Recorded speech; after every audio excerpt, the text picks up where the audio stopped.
I could hear the pneumatic wrench before I even reached the bay doors, the familiar hiss and rattle of an air compressor, the metallic clang of tools on concrete. My hands trembled as I pushed open the side entrance to Anderson's Auto Repair. My shop, the business I'd built from nothing over 30 years, the legacy I'd left to my son before everything went dark. 12 years. 12 years of concrete walls and strip searches and counting down days on a calendar I kept hidden under my mattress. 12 years of screaming my innocence into a system that didn't care.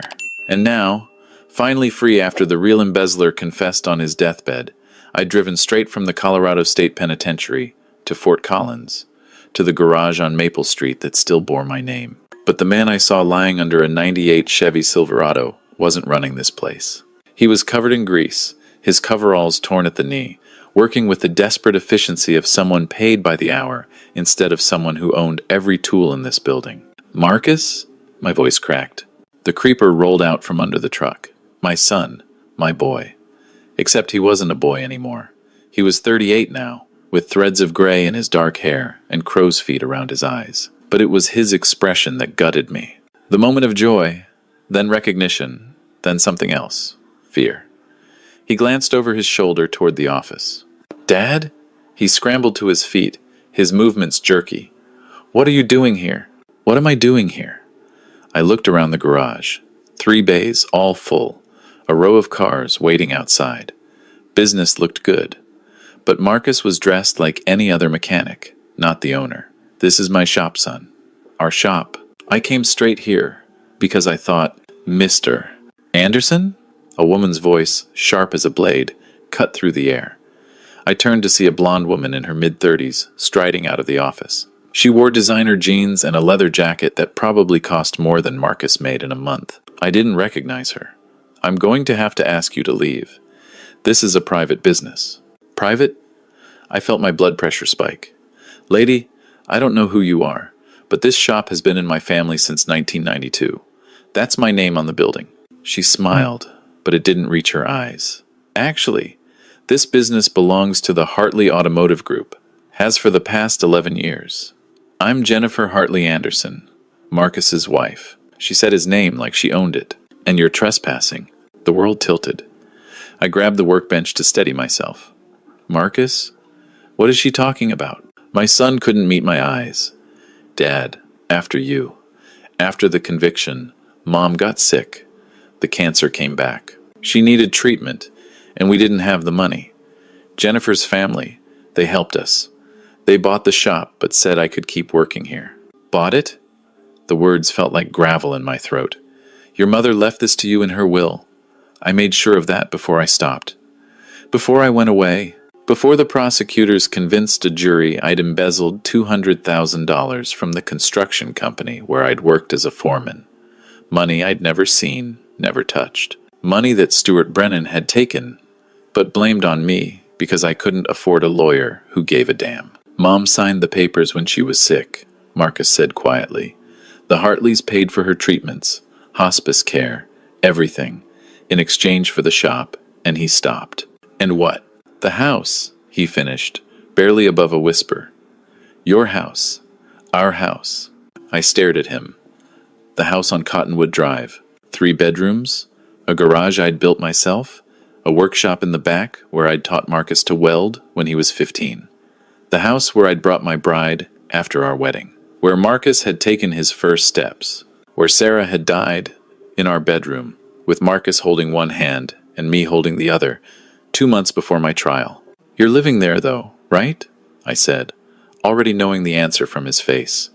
"Please tell me you're living in your own house." Jennifer laughed. "The house belongs to my parents now. Part of the business acquisition. Marcus and our daughter live in the apartment above the garage." She gestured to a door at the back of the shop. "It's quite suitable." "Suitable?" I took a step toward her, and Marcus moved between us. "Dad, please, don't make this worse." "Worse?"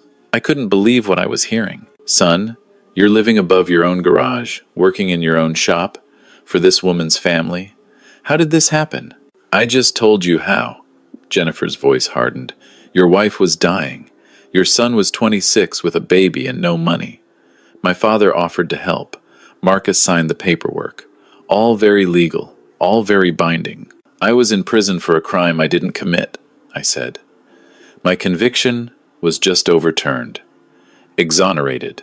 That means every decision made while I was wrongfully imprisoned can be challenged. Challenge away. She pulled out her phone. But I should warn you, my father owns Hartley Motors, the largest auto dealership network in Colorado. We have more lawyers than you have years left to live.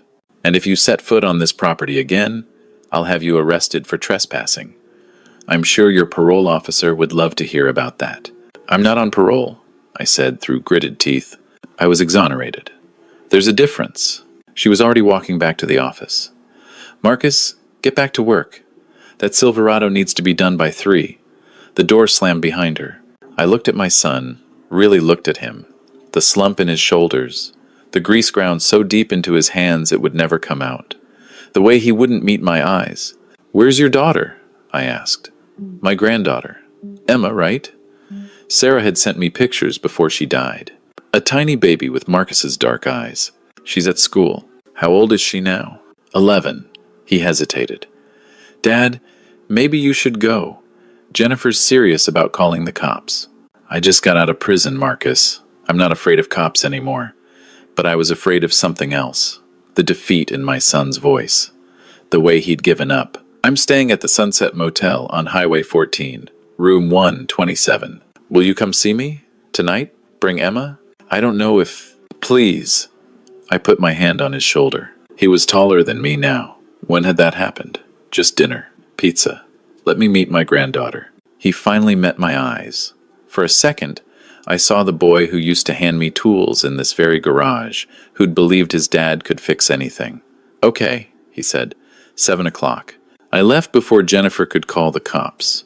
But as I walked back to my truck, a battered F-150 I'd bought cash from a lot near the prison, I memorized every detail of the shop, the security cameras, the schedule board visible through the office window, the way the Hartley Automotive logo had been painted over my original Anderson's auto sign, but you could still see the outline beneath. The Sunset Motel smelled like cigarettes and defeat. I sat on the sagging bed, trying to process what I'd learned. Tried calling my old lawyer, but the number was disconnected.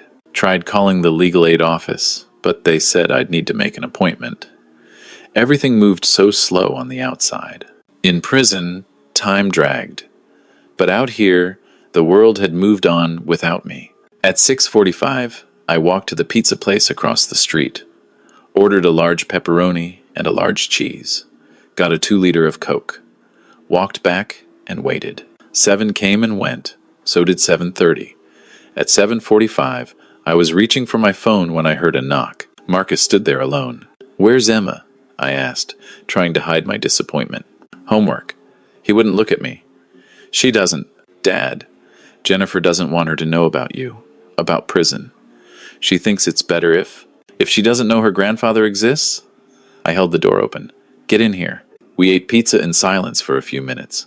I wanted to rage, to demand answers, to grab my son and shake him until he remembered who he was. But I'd learned patience in prison. So I waited.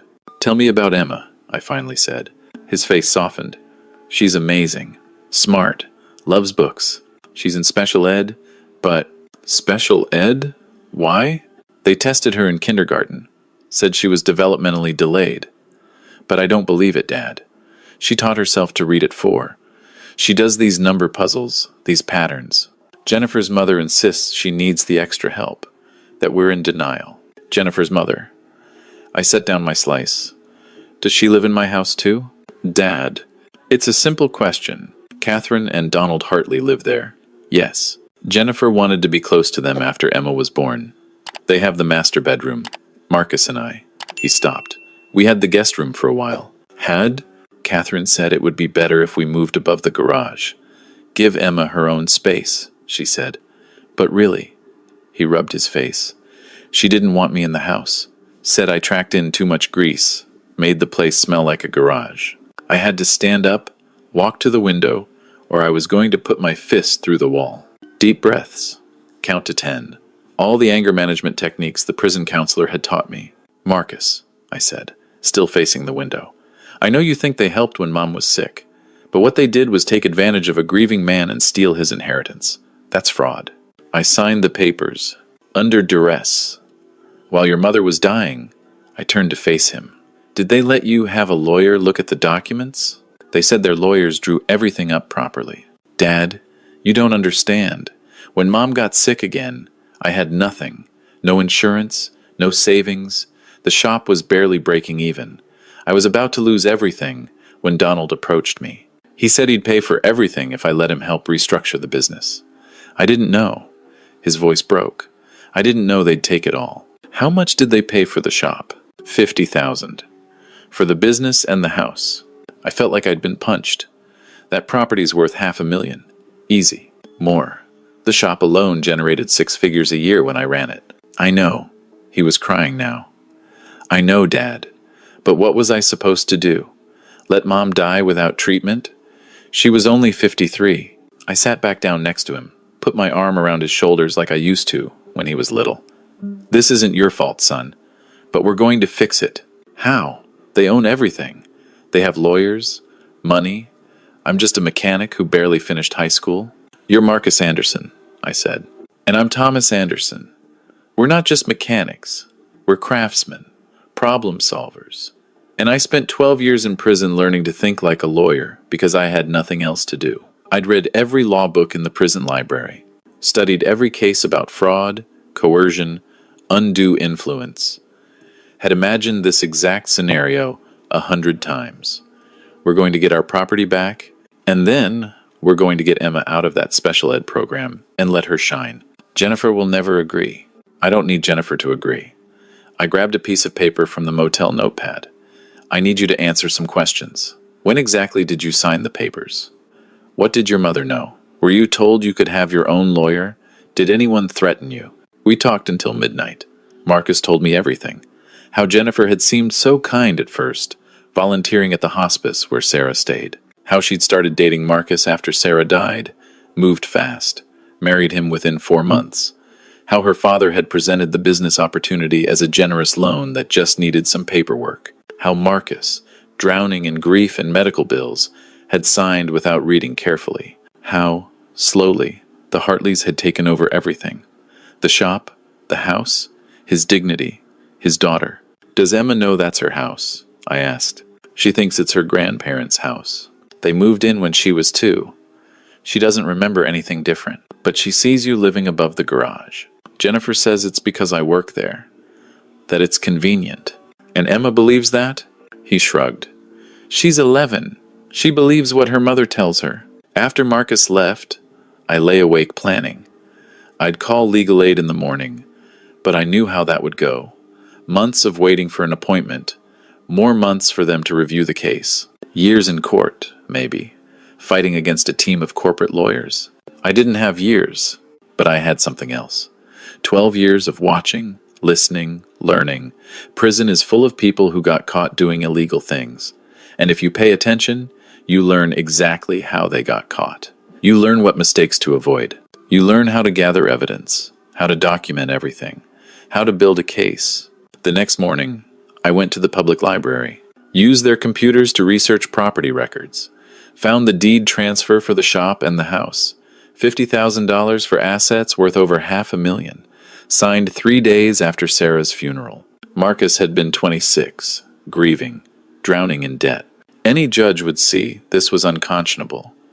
But I needed more than sympathy. I needed proof of fraud. I spent the next week watching. The motel was a mile from the shop, easy walking distance. Every morning at 7 a.m., Marcus opened up. By 7:30, other mechanics arrived. 2 guys I didn't recognize.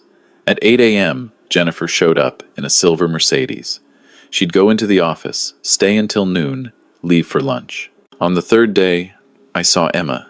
She was getting off the school bus at the corner, walking toward the shop. She had Marcus's dark hair, but Jennifer's fine features. She carried a backpack covered in math symbols, pi, se, infinity. Strange decorations for a kid supposedly struggling in school. I watched her walk past the shop's entrance and around back, climbing the external stairs to the apartment above. Through the window, I could see her drop her backpack and immediately pull out a notebook. Not homework, something else. She was writing frantically, her whole body focused. The next day, I was waiting near the bus stop, not close enough to be creepy, just another old guy on a bench. "Emma?" I said as she passed. She stopped, wary. "Smart kid.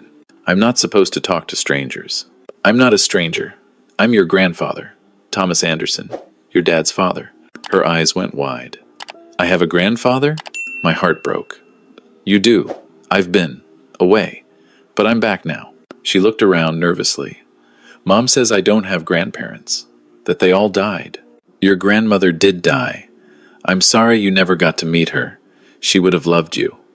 I pulled out my phone, showed her the one picture I had, Sarah holding baby Emma in the hospital. Marcus had sent it to me during my second year inside. "But I'm here, and I'd like to get to know you. I have to go home." But she didn't move. She stared at the picture. "What's in your notebook?"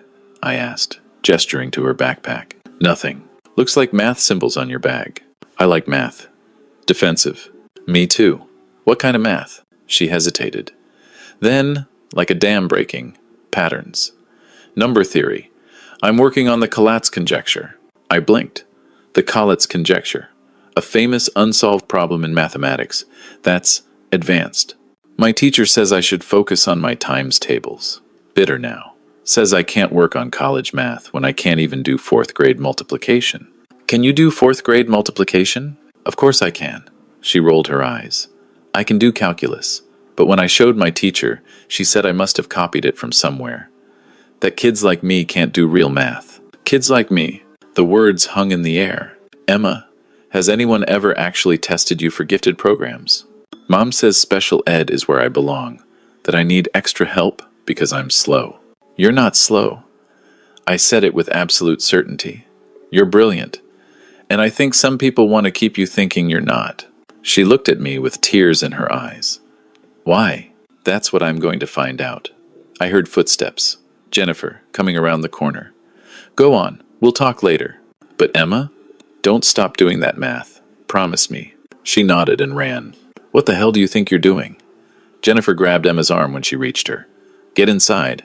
"Just talking to my granddaughter," I said calmly. "You stay away from her. Stay away from all of us, or I'll get a restraining order." "On what grounds?"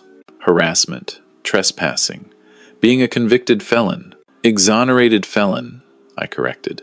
"But go ahead. File for that restraining order. I'd love to explain to a judge how you've stolen my son's inheritance and convinced my granddaughter she's stupid when she's actually a genius." Her face went pale. "You don't know what you're talking about." "Don't I?" I stood up. "Emma just told me she's working on the Collatz conjecture.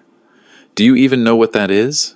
"It's an unsolved mathematics problem that's stumped professional mathematicians for decades." "But sure, she needs special ed for multiplication tables. She's making things up. She has problems with reality versus fantasy.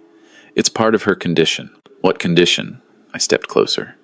"Show me the diagnosis. Show me the tests. I don't have to show you anything." But she was rattled. "Marcus is her father. He makes the decisions." "Does he? Because from where I'm standing, it looks like you make all the decisions. What he drives, where he lives, how his daughter is educated." I smiled, but there was no warmth in it. "I spent 12 years watching people manipulate the system. I know what control looks like." She pulled out her phone. "I'm calling the police." "Go ahead." I was already walking away. "Tell them Thomas Anderson, recently exonerated of all charges, said hello to his granddaughter at a public bus stop. I'm sure they'll rush right over." But I knew I was running out of time. Jennifer would move fast now, might send Emma to a different school, might restrict Marcus's access. I needed evidence, and I needed it fast. That night, Marcus came to the motel again. I told him about Emma. "The Collatz conjecture?" He looked stunned. "Dad, I barely passed algebra, but your mother was good at math. Remember? She did the bookkeeping for the shop. Sarah had been the one who kept our business running.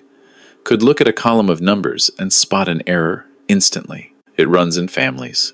Jennifer's mother had Emma tested," he insisted. "Multiple times. They showed me the results." "Did you see an actual doctor? A psychologist?" "Catherine scheduled everything. She said the reports showed developmental delays." "Where are the reports?" Don't know. Jennifer has them. Marcus, I think your daughter is gifted, possibly profoundly gifted, and I think Jennifer's family knows it. Why would they hide that? I'd been thinking about this. Because a smart kid asks questions, notices things, might realize she's living in her father's house, that her father owns the business, that something isn't right. But a kid who thinks she's slow, she'll believe whatever she's told. He sat down heavily. Oh my God, we need to get Emma tested, independently, by someone Jennifer doesn't control. She'll never agree. She doesn't have to. You're Emma's father. You have rights. I pulled out papers I'd printed at the library. Colorado law says both parents have equal say in educational decisions unless there's a court order saying otherwise. Is there? No. Then, you can request an independent evaluation. I found a child psychologist in Denver, Dr. Sarah Chen. Specializes in gifted children who've been misdiagnosed. How do we pay for it? I pulled out a worn envelope. The prison had given me $50 when I was released. I'd saved another $200 from a settlement the state paid for wrongful imprisonment. Not much for 12 years of my life, but enough for this. I'll cover it. We'll take Emma next Saturday. Tell Jennifer you're taking her to a movie. She'll find out. Letter. I met his eyes. Son, at some point you have to stop asking permission to be a father. The next Saturday, Marcus picked me up at 8 a.m. Emma was in the back seat, excited about seeing a movie. Marcus hadn't told her the truth. Neither had I. Not yet. Where's this theater? Emma asked as we drove toward Denver. Change of plans, I said, turning around to look at her. Emma, how would you like to meet a real mathematician? Someone who wants to see your work on the Collatz conjecture? Her eyes lit up, then darkened. Mom says I'm not supposed to waste people's time with my nonsense. It's not nonsense, I said. And Dr. Chen specifically asked to meet you. Really? Really? Dr. Chen's office was in a building near the University of Denver. She was a small Asian woman in her 50s with kind eyes and a wall full of degrees. Emma, she said, shaking my granddaughter's hand, your grandfather told me about your work. I'd love to see it. Emma looked at Marcus. He nodded. Slowly, she pulled out her battered notebook. Dr. Chen spent 20 minutes just looking at the pages. Her expression changed from interested to surprised to amazed. Emma, did someone help you with this? No. Small voice. Who taught you calculus? I taught myself. From library books. And you've been working on this in secret? Emma nodded. Mom says math is boring, that I should focus on learning to read better. Can you read? Of course. She sounded offended.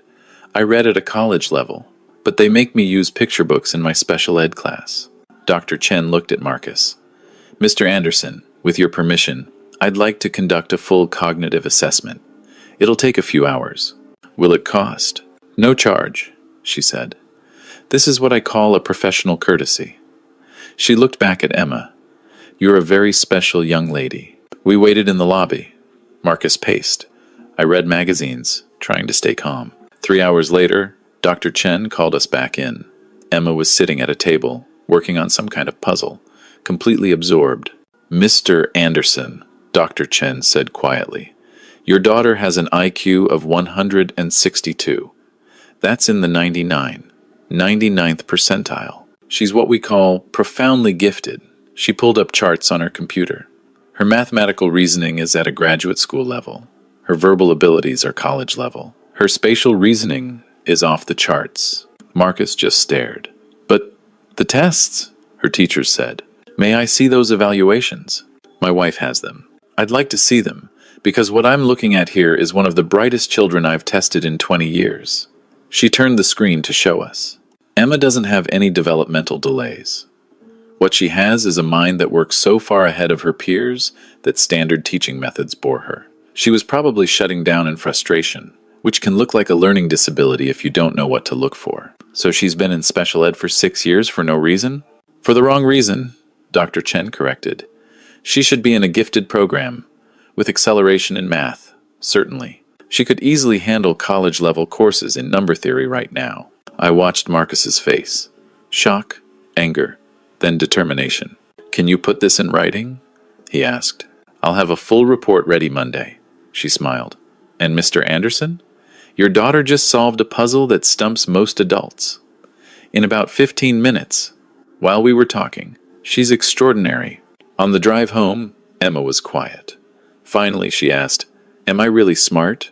"Really, really smart," Marcus said. His voice was thick. "Then why does Mom say I'm slow?" That was the question, wasn't it? "I don't know, sweetheart," I said, "but we're going to find out."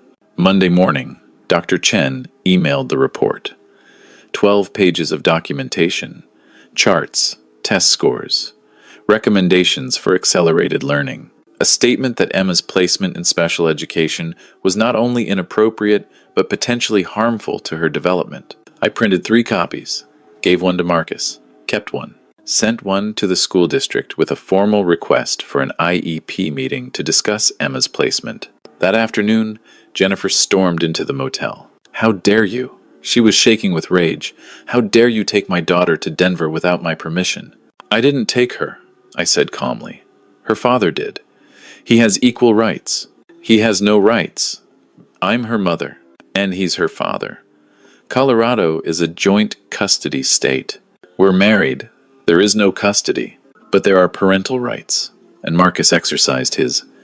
I handed her a copy of the report. "Your daughter is profoundly gifted. She's been miserable in special ed, and you knew it." She didn't even look at the papers. That's bullshit. Catherine had her tested by real doctors. "Then, show me their reports. Let's compare." "I don't have to show you anything." "You're right. You have to show the school district. Because we've requested an IEP meeting, and they're going to want to see the original evaluations that placed Emma in special ed." She went white. "You can't." "We already did," I smiled. "Meeting is Friday at 10 a.m. I'm sure they'll want to understand why a child with an IQ of 162 has been in special education for 6 years. Might even wonder if someone falsified evaluations." That's fraud, Jennifer. Against the school district and against Emma. You're insane. But she backed toward the door. "You're a criminal who just got out of prison, and you think anyone will believe you over us?" I was exonerated. "And I have Dr. Chen's evaluation. What do you have?" She left without answering. That night, Donald Hartley himself showed up. Tall, silver-haired, expensive suit. Everything I'd expected. "Mr. Anderson," he said, not offering to shake hands. "I think we've gotten off on the wrong foot. Is that what we call stealing a man's business while he's wrongfully imprisoned?" He smiled thinly. "I paid fair market value." "You paid $50,000 for assets worth over $500,000 to a grieving 26-year-old who just lost his mother. That's not fair market value. That's exploitation. I helped that young man when he had nowhere else to turn. You took advantage of him. And then you convinced him his brilliant daughter was disabled to keep her from noticing." "Careful, Mr. Anderson." His voice turned cold. "You're making serious accusations." "Am I? Then show me the evaluations from Catherine's doctors.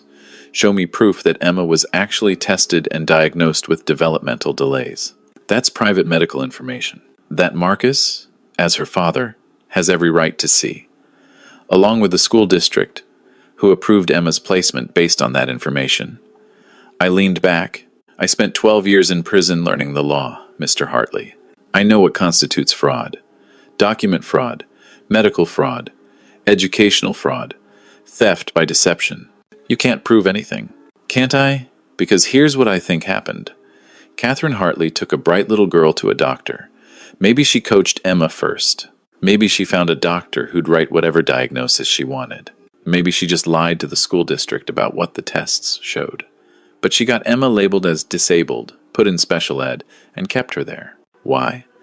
Because a smart kid might figure out she was living in her father's house. Might ask why her father worked in his own garage but lived above it. Might realize something was wrong. His jaw tightened. This is speculation. Then prove me wrong. Show me the medical records. If they exist." He stared at me for a long moment. "What do you want?" "Everything you took.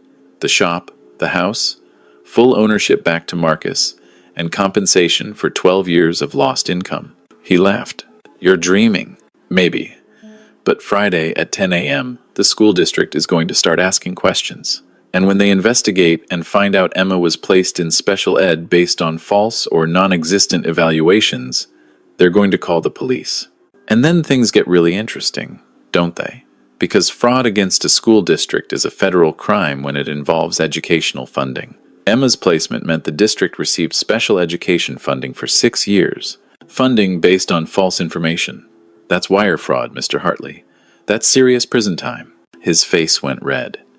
You don't know what you're talking about. I spent 12 years learning what I'm talking about. I had nothing but time. I stood up. You have until Thursday to decide. Transfer everything back to Marcus, with a settlement for lost income. Or face investigation by the school district, the police, and possibly the FBI. No one will believe you. They'll believe Dr. Chen's report. They'll believe the school's own records showing Emma struggling in special ed. They'll believe Marcus when he says he never saw the original evaluations. And when the school district starts looking, really looking, at Catherine's so-called doctors, I shrugged. You really want to risk your wife going to prison? He left without another word. Wednesday, Marcus got a call from a lawyer, one of the Hartleys' lawyers, but this one sounded scared, wanted to set up a meeting to discuss terms. Thursday morning, we sat in a conference room in downtown Fort Collins. Donald Hartley, Catherine Hartley, Jennifer, their 3 lawyers, Marcus and I. The senior lawyer, a woman named Patricia Hendricks, laid out the offer. My clients are willing to transfer full ownership of the auto shop and the residence at Cottonwood Drive back to Marcus Anderson. In exchange, Marcus agrees not to pursue any legal claims related to the original transaction. What about compensation for 12 years of lost income? I asked. My clients feel they've been generous enough, given that they financially supported Mr. Anderson and his family. Stop. I cut her off. You know what happened here. Your clients defrauded a grieving man and falsely diagnosed his daughter to cover it up. So here's the real deal. You transfer everything back to Marcus. Clean title. No liens. You pay him $200,000 in compensation for lost income. And you sign an affidavit admitting Emma was incorrectly placed in special ed and should be moved to the gifted program immediately. Patricia looked at her clients. Donald's face was stone. Catherine looked like she might be sick. And if we don't? Donald asked. Then, tomorrow at 10 a.m., Marcus and I walk into that IEP meeting with Dr. Chen's report and a request for an investigation into the original evaluations. And we keep pushing until someone looks into the property transfer, too. We have time. You're the ones with exposure. You're bluffing, Jennifer said. You don't have any real evidence. Don't I? I pulled out my phone. I've spent 3 weeks documenting everything. The property transfer, the timeline. I've got Marcus's testimony about signing under duress. I've got your own words about how your family helped when Sarah was sick. I've got Emma's original school records, showing a bright kindergartner who suddenly started failing after Catherine had her evaluated. I've got Dr. Chen's report proving Emma is gifted. What I don't have is any medical record from Catherine's supposed doctors, because I don't think they exist. Catherine stood up abruptly. I want to speak to my husband, privately. They left the room. We waited. 15 minutes later, they came back. Catherine looked like she'd been crying. We'll sign, Donald said. But this is the only offer, and we want full releases from any future claims. Agreed, I said. Draft it up. It took another hour. The lawyers kept trying to add language, clauses, protections. I shot down everything that wasn't clean. Finally, we had a document I could live with. Marcus signed first. His hand shook. Then the Hartleys signed. Jennifer refused, but the property was in her parents' names, so it didn't matter. One more thing, I said as they were preparing to leave. Emma, what about her? Catherine's voice was barely audible. You're going to call the school district. Tell them there was an error in her original evaluation, that you've had her retested, and she should be moved to the gifted program. You're going to do it tomorrow morning before that IEP meeting. And if I don't, then I show them this. I pulled out a folder. Inside was everything I'd gathered. Screenshots of Catherine's social media from 6 years ago, talking about how difficult Emma was, how she needed extra help. The name of the doctor who'd supposedly evaluated Emma, who turned out to be Catherine's tennis partner, not a licensed psychologist. Printouts of Emma's kindergarten report card, glowing reviews from her teacher. Catherine took the folder, looked at it, closed her eyes. I'll call tomorrow, she whispered. We walked out of that office with everything. The deed to the house, The business registration. The check for $200,000. Marcus kept looking at the papers like he couldn't believe they were real. "Dad," he said as we stood on the sidewalk, "how did you do that?" "I learned patience," I said. "And I learned that powerful people have more to lose than powerless people. They were scared of exposure. We had nothing to lose. I can't believe it's over." "It's not over yet." That night, we sat Emma down and told her everything. About the house, about her intelligence, about how her grandmother had lied to keep her from knowing the truth. She cried. Not sad tears, angry tears. "Why?" she kept asking. "Why would Grandma do that?" "Because people who take things that don't belong to them need everyone else to be confused," I said.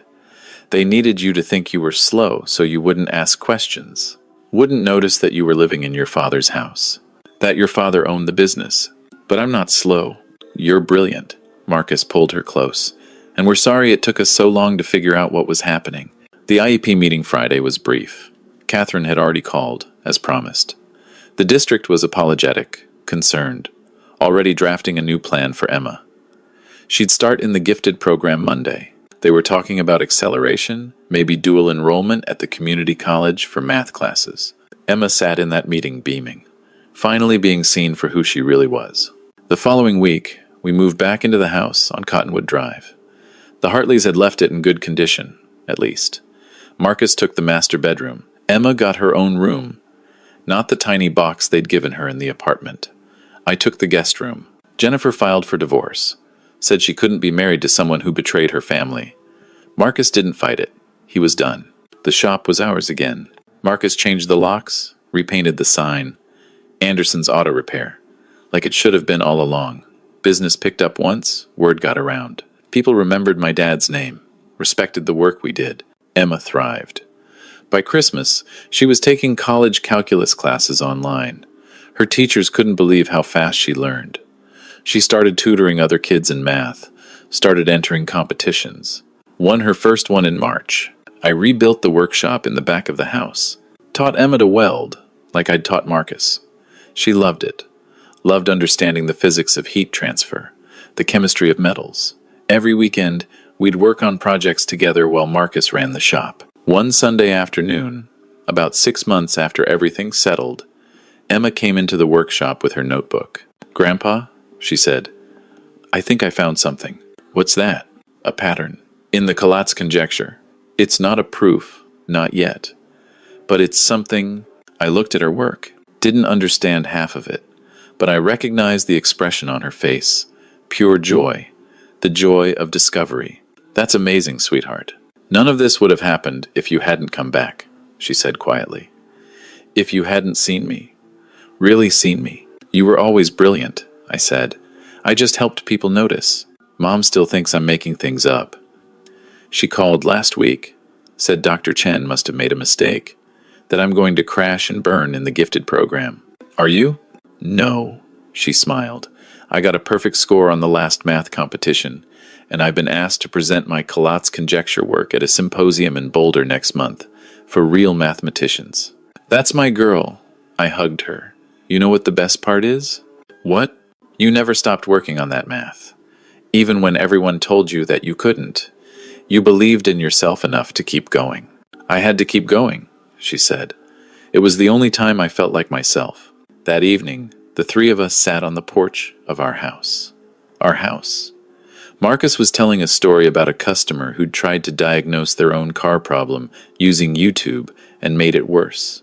Emma was laughing, really laughing, the kind of laugh that comes from deep happiness. I thought about the 12 years I lost, the concrete walls, the strip searches, the endless appeals, the feeling of being buried alive in injustice. But I also thought about this moment. My son, confident and strong, running his own business again. My granddaughter, brilliant and fierce, finally allowed to shine. Our family, together in the home that had always been ours. Sometimes you have to lose everything to understand what matters. Sometimes you have to fight through hell to find your way home. And sometimes, the people who try to keep you down only make you stronger. I raised my glass of iced tea. "To second chances," I said. Marcus and Emma raised theirs. "To family," Marcus added. "To being smart enough to know we're smart. Emma said with a grin. We drank to that. To truth. To justice. To the long road home. And somewhere in Denver, I imagined Donald and Catherine Hartley sitting in their big, empty house, wondering how they lost everything to a man who started with nothing but patience and the knowledge that right eventually wins. Not always. Not quickly. But eventually. If you're willing to fight for it,